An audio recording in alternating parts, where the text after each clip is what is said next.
அனைவருக்கும் வணக்கமுங்க. எடப்பாடி பழனிசாமி கூட நான் கூட்டணி வைப்பதற்கு பதிலாக தூக்கு கயிறுல தூக்கு போட்டு சாகலாம் என்று சொன்னவர் தான் நம்ம டிடிவி தினகரன் அவர்கள். ஆனால் இன்றைக்கு இருவர்களும் கூட்டணி. எலியும் பூனையுமாக இருந்த இந்த இருவர்களின் கூட்டணியில ஒன்று சேர்ந்தால் தமிழ்நாடு மக்களுக்கு பாதுகாப்பை கொடுக்குமா, இல்லை தமிழ்நாடு மக்களுக்கு ஏமாற்றத்தை கொடுக்குமா? தமிழக அரசியலில் இவர்கள் வெல்வார்களா, இல்ல வெறும் வாய்ப்பேச்சால நம்மை கொள்வார்களா? இதை பத்தி தான் இன்னைக்கு நம்ம பார்க்க போறோம், பேச போறோம். நம்மளுடைய சேனலை சப்ஸ்கிரைப் செய்யாதவர்கள் சப்ஸ்கிரைப் செய்து வைத்துக் கொள்ளுங்க. இப்ப நம்ம வீடியோக்குள்ள போவோம். அதாவது எடப்பாடி பழனிசாமி தேவர் சமுதாயத்தை சேர்ந்த 3 பேரையும் வேண்டாம், கட்சிக்குள்ளே வேண்டாம். சின்னம்மாவாகட்டும், ஓபிஎஸ் ஐயாவாகட்டும், டிடிவி தினகரனாகட்டும், 3 பேரையும் வேணான்ட்டார். ஆனா அதுக்கப்புறம் என்ன ஆகுதுன்னு கேட்டீங்கன்னா, தேவமாருடைய ஆதரவு இல்லாமல் தமிழ்நாட்டில் அதிமுகவுடைய கொடி பறக்காது. அதுவும் தென் மாவட்டத்தில் சுத்தமாக பறக்கவே பறக்காது. அதுவும் குறிப்பா நெல்லை மாவட்டத்தில் எந்த கட்சி ஜெயிக்கிறதோ அந்த கட்சி தான் ஆட்சியை அமைக்கும் என்பதுதான் தமிழ்நாட்டு அரசியலுடைய வரலாறு. அதுக்கு நம்ம கருப்பசாமி பாண்டியன் அவர்களை உதாரணத்துக்கு வைத்துக் கொள்ளலாம். கலைஞர் அவர்கள் என்ன பேசினாரு? காணா என்கின்ற ஒரு மாங்கனியை வெகு காலமாக பறிக்க வேண்டுமே என்று ஆசைப்பட்டேன். இன்று அந்த காணா என்கின்ற மாங்கனியை பறித்து விட்டேன் அப்படி என்று பேசினார். அமித்ஷாவிடம் போய் ஒரு கோரிக்கையை வைக்கிறார். என்ன கோரிக்கைன்னு கேட்டீங்கன்னா, பாஜகவுடைய தலைவராக நயினார் நாகேந்திரன் அவர்களை நியமனம் செய்யுங்கள். அப்பதான் நான் தென் மாவட்டங்கள்ல போக முடியும். போற இடத்துலலாம் கருப்பு கொடியை காட்டுறாங்க, கல்லை கொண்டு வீசுகிறார்கள் அப்படின்னு கோரிக்கையை அமித்ஷாவிடம் வைக்கிறார். இப்ப அமித்ஷா என்ன பண்றாரு? உடனே நயினார் நாகேந்திரன் அவர்களை பாஜகவினுடைய தலைவராக நியமனம் செய்கிறார். இப்போ என்ன ஆகுதுன்னா, நயினார் நாகேந்திரன் அப்படி என்பவர் ஒரு செல்வாக்கு உள்ள மனிதர், அதையும் தாண்டி ஒரு செல்வந்தர். இப்ப அது மட்டுமே போதாது. அவர் சொன்னால் மட்டும் தேவர் சமுதாயத்து மக்கள் ஓட்டு போட மாட்டாங்க. இப்ப நம்ம எடப்பாடி பழனிசாமி ஒரு புதிய யுக்தியை களம் காண்கிறார். அது என்னன்னு கேட்டீங்கன்னா, டிடிவி தினகரனை பாஜகவில் சேர்த்துக் கொள்ளுங்கள், அப்பதான் எனக்கு இன்னும் பலமாக இருக்கும். நயினார் நாகேந்திரன் அந்த பக்கம், டிடிவி அவர்கள் இந்த பக்கம். ஊடையில நான் வேன் மேலு ஏறி ரெட்டை இலையை காமிக்க முடியும், அப்பதான் தேவமாறு ஓட்டு போடுவாங்க. இதை செய்யுங்க அப்படின்ற. இதுக்காக டிடிவி அவர்களை அழைத்து அமித்ஷா அவர்கள் பாஜகவில் இணைத்து விட்டார். அதாவது இது மக்களை ஏமாற்றி செய்யும்.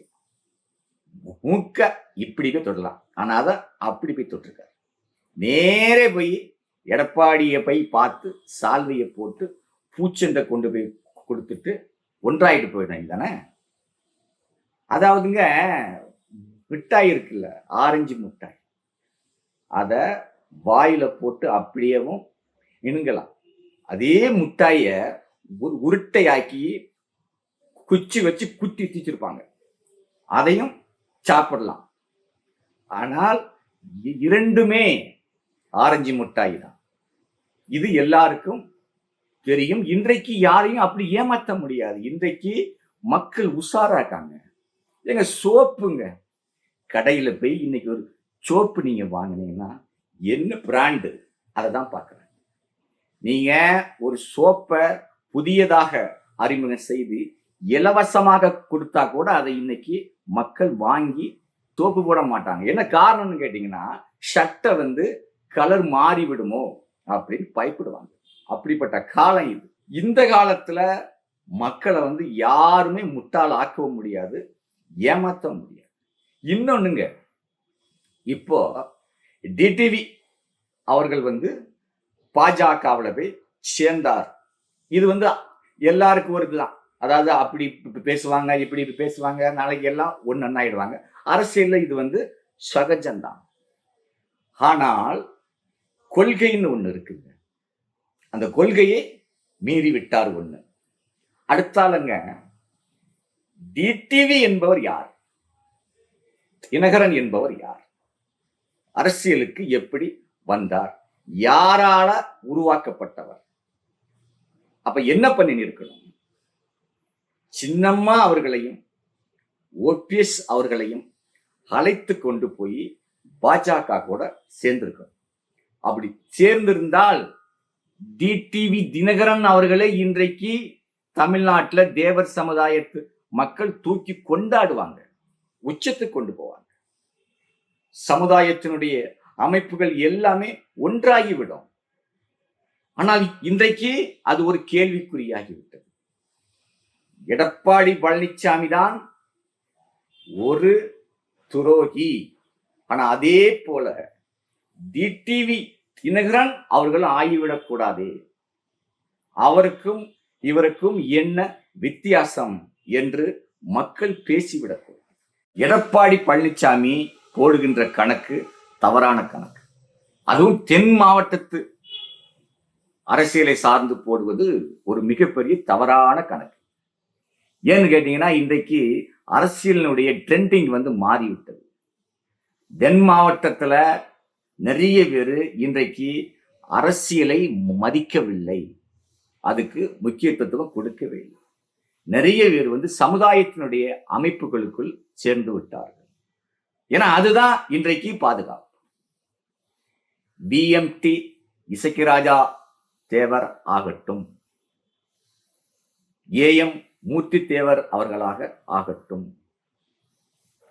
வழக்கறிஞர் மகராஜன் அவர்களாக ஆகட்டும், சிறுவைகுண்டம் சுரேஷ் தேவர் அவர்களாக ஆகட்டும், ஐயா பேச்சுமுத்து தேவர் அவர்களாக ஆகட்டும், பவானி வேல்முருகன் தேவர் அவர்களாக ஆகட்டும், ஏழைகளில் ஒருவன் குமார் தேவர் ஆகட்டும், இந்த அமைப்புகள் போல இன்னும் இருக்கு. இந்த மாதிரி அமைப்புகள்ல தான் இன்னைக்கு தேவர் சமுதாயத்தினுடைய இளைஞர்கள் பாதுகாப்பு வேண்டும் அப்படி என்று சேர்ந்து விட்டார். உதாரணத்துக்கு சமீபத்துல பனகுடியில என்னாச்சு? அரசியல் கட்சி எதுவுமே வரல. சமுதாயத்தை சேர்ந்தவங்க தான் போய் அவங்களுக்கு உரிய அந்த என்னென்ன வேணுமோ எல்லாத்தையும் வாங்கி கொடுத்தாங்க. அதுல பிஎம்டி மக்கள் பாதுகாப்பு இயக்கமும் பூலித்தேவர் மக்கள் முன்னேற்ற கழகமும் சேர்ந்துதான் வாங்கி கொடுத்தாங்க. சோ இது மாதிரி இப்போ இந்த 5 பேரும் 6 பேரும் சேர்ந்து ஒன்றாக போய் அங்க ஆர்ப்பாட்டம் பண்ணி இருந்தால், ஒற்றுமையோடு இருந்திருந்தால் இதை விட அதிகமாயிருக்கும். ஆகா, தேவமாரெல்லாம் ஒண்ணு சேர்ந்துட்டான்டா, உஷாரா இருந்துக்குங்கடா அப்படின்னு தமிழ்நாடு அரசியல் பார்த்து பயப்படும். அதை கொண்டு வரணும். சோ அப்படி இருக்கும்போது நம்ம என்ன செய்யணும்? மக்கள் அரசியலை இன்னைக்கு நம்பவில்லை, சமுதாயத்தை நம்பிதான் வாருகிறார்கள். அப்படிங்கும்போது நாம் என்ன செய்யணும்? அந்த மக்களுக்கு பாதுகாப்பு ஸ்ட்ராங்கா கொடுக்கணும். எல்லாரும் தான் கொடுத்துக்கிட்டீங்க, போன் பண்ணா எல்லாரும் வரீங்க போறீங்க என்ன சரிங்க. ஆனால் அதை இன்னும் பலமாக செய்யணும். அரசியல் பயப்படணும். அதுக்கு என்ன செய்யணும்? நீ எல்லாரும் சேர்ந்து, அமைப்பு அப்படியே இருக்கட்டும், எல்லாரும் சேர்ந்து ஒரே கூட்டமாக சேர்ந்து ஏதாவது ஒரு கட்சிக்கு நீங்க ஆதரவு கொடுங்க. அது திமுகவா ஆகட்டும், அதிமுகவா ஆகட்டும், ஏன் விஜய் கட்சி கூட ஆகட்டும், ஏதாவது ஒரே ஸ்ட்ராங்கா இருங்க. அப்பதான் மக்கள், எல்லா சமுதாயத்து மக்களும் தேவமாறு ஒற்றுமையா இருக்கா அப்படிங்கிறத கொண்டு வந்தாலே போதும். வேற நமக்கு ஒண்ணுமே வேண்டாம். அதனால எல்லாரும் ஒன்று சேர்ந்து ஒரே முடிவோட ஒரே கட்டத்துக்குள்ள நேர்கோடாக நாம் ஒன்றாக சேர்ந்து தமிழ்நாட்டை ஆளுவோம். ஏன்னா நாம் ஆண்ட பரம்பரைகள் என்பது உண்மை. இந்த நாடு இப்படித்தான் இருக்க வேண்டும் என்று இந்த நாட்டையே காப்பாற்றி இந்த நாட்டு மக்களுக்கே பாதுகாப்பை கொடுத்த நம்முடைய தேவர் சமுதாயம் அனாதை ஆகிவிடக்கூடாது என்பதுக்கு தான் இந்த வீடியோ. அதனால அனைவரும் ஒன்று சேர்ந்து ஒரே ஒற்றுமை குரலை கொடுங்கள் என்று சொல்லி விடைபெறுகிறேன். உங்கள் DC துரைப்பாண்டி.